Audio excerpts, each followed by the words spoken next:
Welcome back to Trifecta Live on To WYCR. WYM. What You Mean Radio. Now, we're into our last segment of the day. All right, first and foremost, I'd like to give a shout out to The Weeknd, who performed a new song at SXSW called Music, and it's beautiful. I think it's produced by Elangelo, actually. One of the old mixtape producers. I think it's produced by Lit, because it was lit.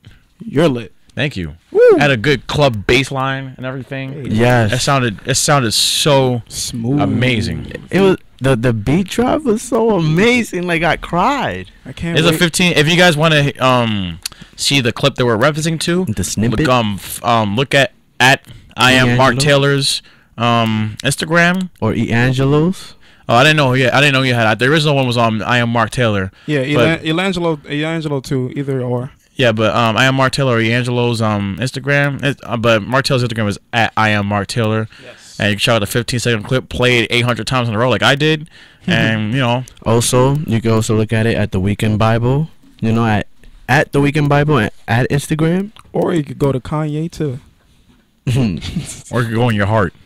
You can.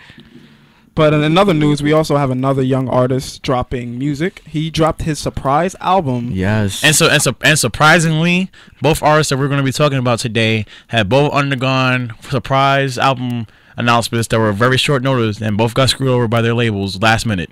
Yes. The first one we're going to bring to you is from the Odd Future Collective. Yes. Earl Sweatshirt, who dropped his album, I Don't Like Poop, I Don't Go Outside.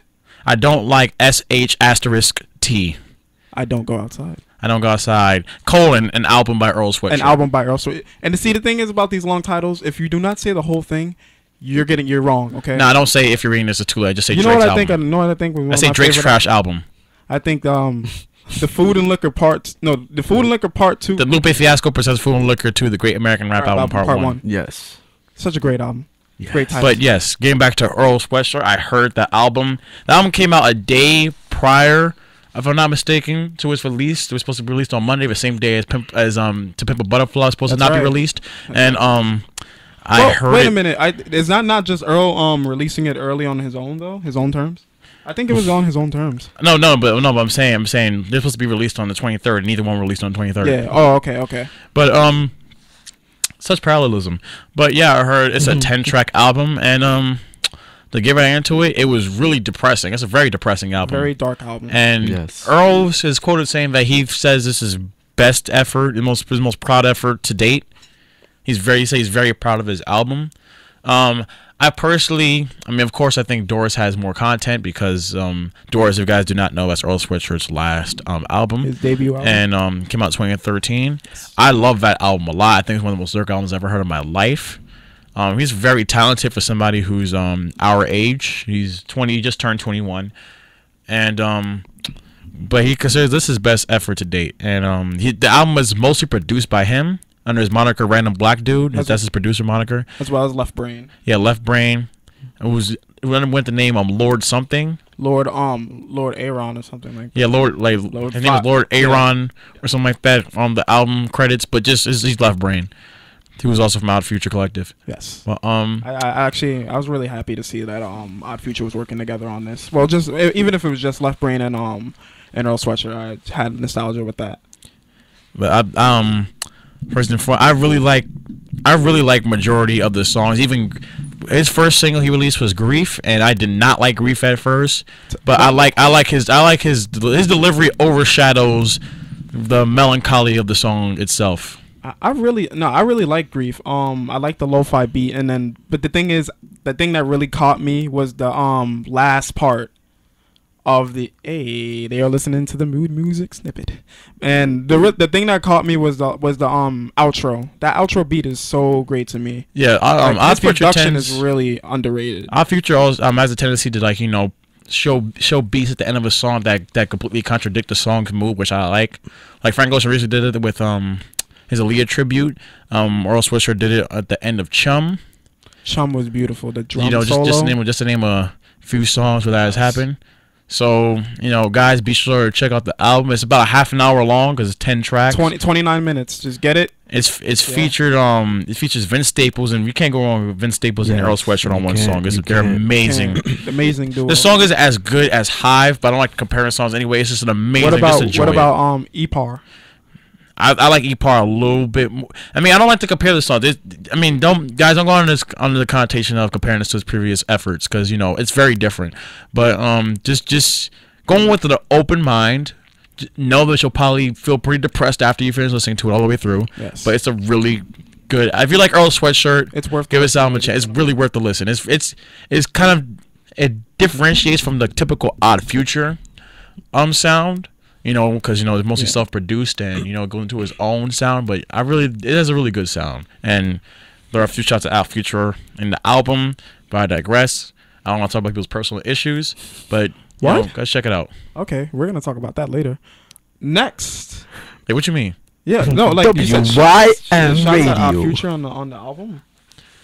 Shout outs or shout. No shots, because a lot of the albums talk about how he feels like his friends aren't his friends anymore. Oh really? Yeah, if you because I know on Mantra he's talking about his ex. Mantra talks about his ex, but all right, for example, I don't listen to the album enough to quote it verbatim, but I know he talks about it on Mantra. He talks about it on the radio song. He talks about it on Wool. There's about 5 songs, if I counted, that he references his friends in Odd Future. One particular line that really struck out was when he was talking about 2 songs particular. He was talking about at the end of forgot which song it was. I think it might have been, no, it's not Mantra. Off Top. It might have been at the end of Off Top. At the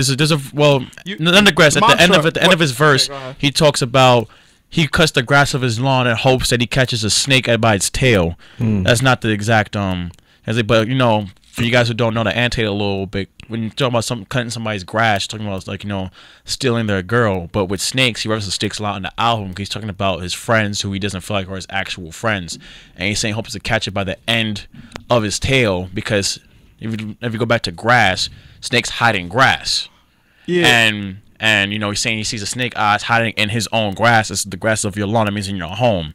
He's saying he sees the snakes of his home, and he hopes to catch them while they're not looking at him. My man does too. Yeah. I don't, because I heard the Mantra thing, but I don't really think he's talking about Odd Future on Mantra though. But if you look at I know Outside, I'm not sure if it's called Inside or Outside. A lot of the songs about Odd Future. Inside, a lot of the songs about Odd Future. If you listen to it, I'm gonna listen to it again. Because he's talking about when he came back from the island, and didn't know who his real friends were. Yeah.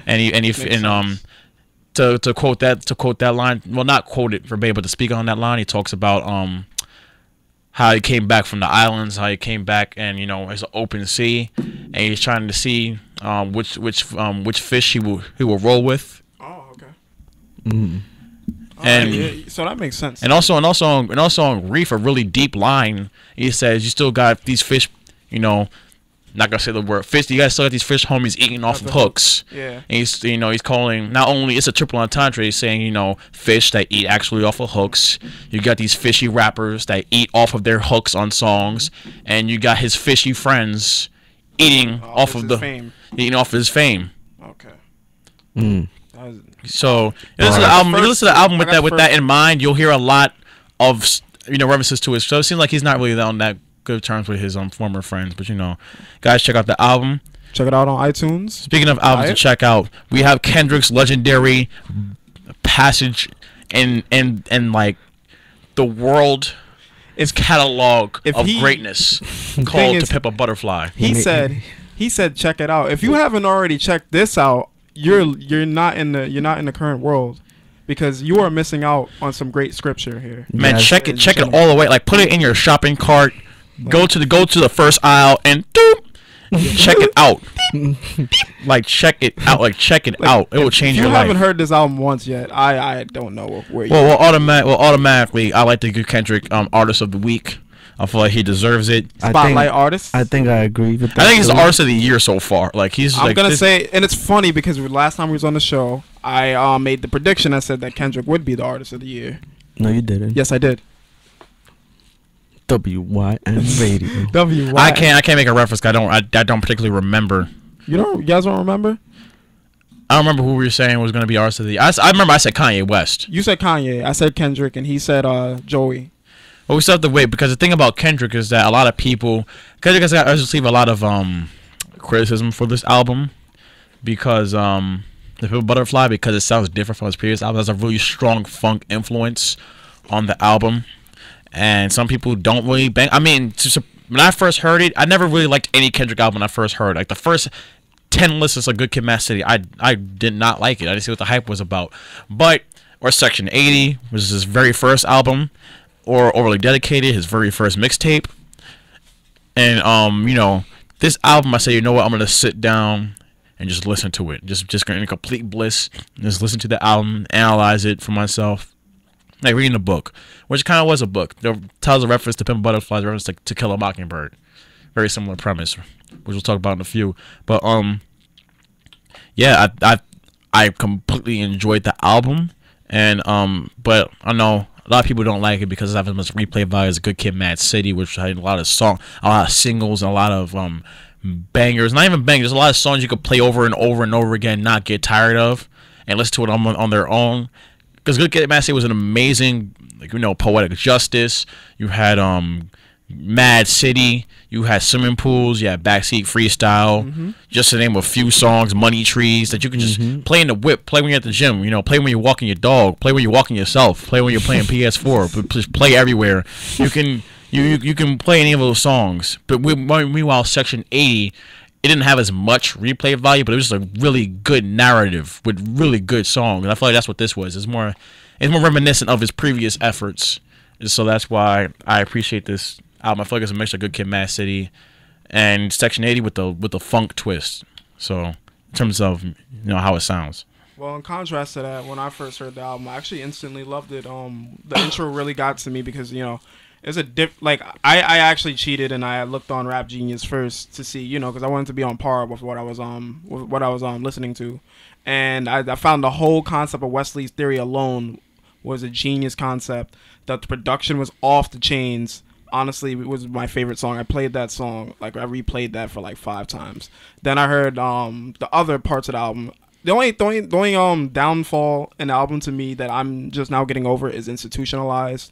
It comes right after that. That song actually is starting to grow on me a little bit. It's actually growing on me because here's the thing: after a hype song like King Kunta, then you get the next song and it's Institutionalized. It's sort of like a downtoned song a little bit with some funk elements to it. It kind of brought down the mood, so I was like, oh, so now it's actually time to pay attention. I don't get me wrong, I love to analyze music and everything, but at the time, on that first listen with me, it's production. It's I want to vibe to it. And when Institutionalized, it felt like it was such a serious song that I couldn't do that, so I had to listen. Then These Walls came on and got me back. These Walls was actually a really great song. It's one of the top 5 songs. That's an amazing song. And then you had the next track, You, which is wow. It's a complete contrast to I, and I feel like for you guys who don't like I, listen to You, it makes a lot more sense. I makes so much more sense when you hear You. It does. You is such a You is a very emotional song. It's a genius concept. It's a song about self-hatred as opposed to he's getting drunk, he's drinking himself, drinking his depressions away and crying and talking to himself in the mirror. He had a crying flow. I've never seen that on a song before. He had that on His Pain too, I believe. Oh, that's right. But not to that extent. This was a really emotional song. It's just a song about self-hatred. And when you're in you see the album's really human because if you're in a state of depression, you doubt everything about yourself. You're saying that he doesn't love his own mother. He's the reason why everybody's leaving him. He's the reason why his best friend died, and he's supposed to watch after his best friend's little brother when his best friend died. And he only FaceTimed him, wasn't able to see him in person, and how he's gonna reveal to the world. It was like us talking to himself. He's saying he's gonna reveal to the world that his darkest secrets of him being suicidal, which reveals at the end of the track. Because he feels like he had such high expectations there were such high expectations of him that he felt like he couldn't meet. And when everybody said they looked up to him, it made him feel depressed inside because he felt like he can't hold up all that weight on his shoulders. And I've never been in a position like that to that magnitude, so I wouldn't know how that feels. But I feel like I know how that feels because of the raw emotion on that track. And but yeah, how do you feel about the whole album, Jeremy? No, it was beautiful. I read it I heard it like a story, So every song, it was like him telling a story, you know, about the way I saw like fighting for power, you know. And the end, the song that really stood out to me was the last one, which is Mortal Man. yes, Mortal Man. And like in the end of the song, he has this interview with Tupac. Yeah, and this It was actually Tupac. Not like Tupac came back to life, but it was from very rare. yeah, It was from a 1994 interview. hmm It was before, you know, Kendrick was, you know, at his prime and stuff, you know. So then, in this interview, he kind of explains the whole motive of his whole album, but at the same time, like Matt says, you know, he reveals some dark secrets, you know, that no one knew. And the way I see it, you know, is like Tupac is. He said that Tupac was trying to communicate. You know, he was trying to communicate to the people that, you know, that we're in desperate times and we should do something about it. You know, and we should all, instead of fighting, we should all come together, right? Yes.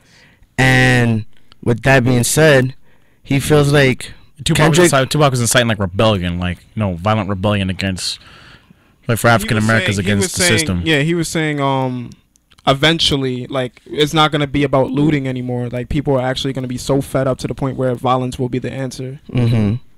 So then Kendrick feels like, you know, with that message that Tupac left at that time was supposed to be for his generation, you know, to voice it out, and, you know, so that people can start, you know, waking up from, you know, from this trance that we're all, you know, in. Yeah, because Kendrick said that he feels like music is the only outlet where people will be willing to listen to something, which I agree with. I feel like music has a really large impact on my life personally. Like, I grew a lot, like, believe it or not, I know it sounds corny, you know, people don't believe me to this day. The 2014 Forest Souls job by J. Cole had a really large impact on my life. It really changed me in a dark time of my life, and I feel this album will have long-term effects on me and a lot of other people too, who are willing to listen to the message if they go past, you know, their false connotations. But yeah, you know, and Tupac was saying that, you know, he said a really good line. He said, well, we rap, we just let the dead homie speak through us. And then that's when Kendrick proceeded to read the last part of a poem about how a caterpillar and a butterfly, which the name of the poem is To Pimp a Butterfly. Yeah, which the album is a contract going off what I said earlier, to Kill a Mockingbird, where, you know, the whole title of To Kill a Mockingbird is kind of like, you know, like a paradox, because mockingbirds are beautiful birds that sing, and, you know, when you're killing somebody's innocence, you're essentially just like killing a mockingbird. Whereas Kendrick took Pimp and a Butterfly, whereas you know, artists who are meant to make music the same way mockingbirds make music for the people, you know, they're getting pimped by the industry instead of getting killed. They mostly just become like the industry's, you know, like you know, like tools, like just tools. Yeah. Which goes to ties all back into Wesley's theory. You're saying that the caterpillar, who's not a butterfly yet, who didn't bloom, who's not a major artist yet, they live in the hood. They live in their own, you know, background, and they see everything from a harder point of view. Whereas a butterfly is somebody who has it all. And let me add something to that, to that point. Yeah. Also, you know, when you're a caterpillar, you know, the only thing that you know how to do is just survive, you know, and your only way of survival is eating anything. And with that being said, I feel like, you know, what Matt said, you know, since, you know, he was placed in this hood, you know, he had to look everything around him. He absorbed all that, you know, negative energy, and, you know, and from that is what, you know, made him who he is right now, you know. But let me let Matt continue on. Yeah, but one thing that Kendrick said that was really powerful to me in that poem is when you said, although the butterfly and the caterpillar are very different, they are one and the same. Because you all know caterpillars are butterflies are future caterpillars that have evolved. And he's saying, although, you know, you might look back, you know, we in the end, some of us may all be butterflies. You can look back on our old stuff and, you know, I know the old me is very different, but I know me and me from 10 years ago is very one of the same. Yes. And I feel it's a reflection on all of us. And then he asked Tupac, Like, what's your take on that, Pac? You know, and he keeps calling out to him, and Pac is gone. And the thing is meant because Pac wants Kendrick to find an answer for himself. That's right. Exactly. Because Pac is not. Yeah, Pac is not. He's a dead not homie. no Like, and essentially comes back because now he's the dead homie. So it's time for Kendrick to teach the same way that Pac was teaching Kendrick. Yes. It's time for him to step up and to become the new leader for us, for our generation. That's why he find these answers. And I'm sorry, Jeremy, go on. No, I'm saying that's why he becomes, you know, this quote unquote butterfly, you know. And I was telling some of my friends, I meant to tell, you know, now Jeremy carried it too. If you hear the album on loop, like, you know, when you loop an album on Spotify or iTunes or whatever, you hear the entire album on loop, and you hear him ask for Pac, and you hear, like, you know, a little static and the cassette go off. It loops back to the first track. It's like Pac's answering him when you hear the sample of, you know, every N-word is a star. It's like it's like his own album is answering him, because it's like he's waking up from a dream talking to Pac, and he hears his album all over again to find the answer for himself. Because, you know, he's confused with what a butterfly is. Then he hears again, you know, every, you know, African American is a star. You know, in a sense, and he has to find that answer all over again throughout his album. It's a constant loop until you find that answer. It's kind of like, you know, the cycle of karma in Buddhism, to go very off topic. It's like the cycle of karma in Buddha, where you defeat the cycle of constant repeating and eventually achieve samsara, which is a higher state where you're above that constant cycle. And yeah, again, that's the same. Yeah, go ahead. Isn't samsara the cycle that we're stuck in, and then nirvana? Sorry, samsara is the and nirvana is what we're trying. Yes, and nirvana is what we're trying to achieve. Yes. Well, Lupe also had a similar line to that, which his album also is on a loop too. Yes, has a loop premise as well, which is called Murals. Yeah. At the end, the line goes: defeat samsara, achieve nirvana, and brilliance. It's like these themes. Like I listened to Section 80 in Absol's outro. Kendrick also says, like, you know, I'm still searching for answers. Coming all the way back to this album, he's still searching for these answers. Maybe he got more knowledge now, but it's also time for him to while he's going to give us the answers, he's still searching for more answers. So it's that, like you said, the loop still goes on because you still learn, and that's what the whole thing about. Like, still in the sense that he can still be seen as a caterpillar because he's still learning. Like, he's a caterpillar and a butterfly. That's why he said. That's why he said that the caterpillar and the butterfly are one. He feels like right now he's the butterfly, and you know, and now that he's a butterfly, he's able to fly around and, you know, communicate that message that that Tupac was trying to communicate back then. You know, like, see, the whole idea of the caterpillar was, you know, he started, you know, with his first album, Section 80, you know, he was a caterpillar, and then his other next two albums, Overly Dedicated and Good Kid, Man City, you know, was supposed to be his, you know, quote unquote cocoon, where he's trying to learn and stuff. And with his new album right now, To Pimp a Butterfly, you know, he broke out of that cycle, because after everything that's been going on in the world, you know, now he couldn't, well, I wouldn't say take it no more, you know, for lack of better terms, but, you know, now he wants to say, you know, communicate to the message that he wants to tell everybody, like, open your eyes, you know, all this is happening, you know, and the only way we can fight it is if we come together. We shouldn't be killing one another, you know. Speech from Jeremy. Bars. And one last small point, I would say, to coincide with his Paris' point, Kendrick talks about him knowing everything on Mama. If you look at the second verse, he's like, I know everything. I know good vibes. I know bad karma. I know lawyers. I know everything. I know everything. I know good lyrics. I know bad things. I know all this other stuff. And he says he comes back to the hood. Yeah, he doesn't know a thing, which is kind of like, you know, what everybody's saying about how Kendrick has achieved so much knowledge, but there's so much he doesn't know. So it's almost like he doesn't know anything. And I feel like that's where we're all at. We don't know everything until, you know, the day we die, where we've achieved our full, well, not achieved our full potential. Not all of us have. Yeah, because our whole goal in life is to achieve our full potential. I feel like that's what we learn from this beautiful album. And that's why all these albums loop, and that's a great point Matt brought out. Because, you know, they're just stories retold for you to gain knowledge. Like, you can listen to something and gain on a different perspective on it based on how many times you listen. It's just all lessons learned at the end of the day. Bars. That's what music is. Thank God bless music, man. So, with that being said, we wish you guys a happy week. Happy Tuesday. Stay cool and come out on Friday to Soca, and come out tonight for the DU Talent Show. All right, everybody, take care. I wish you good luck. Paris, my name is Paris.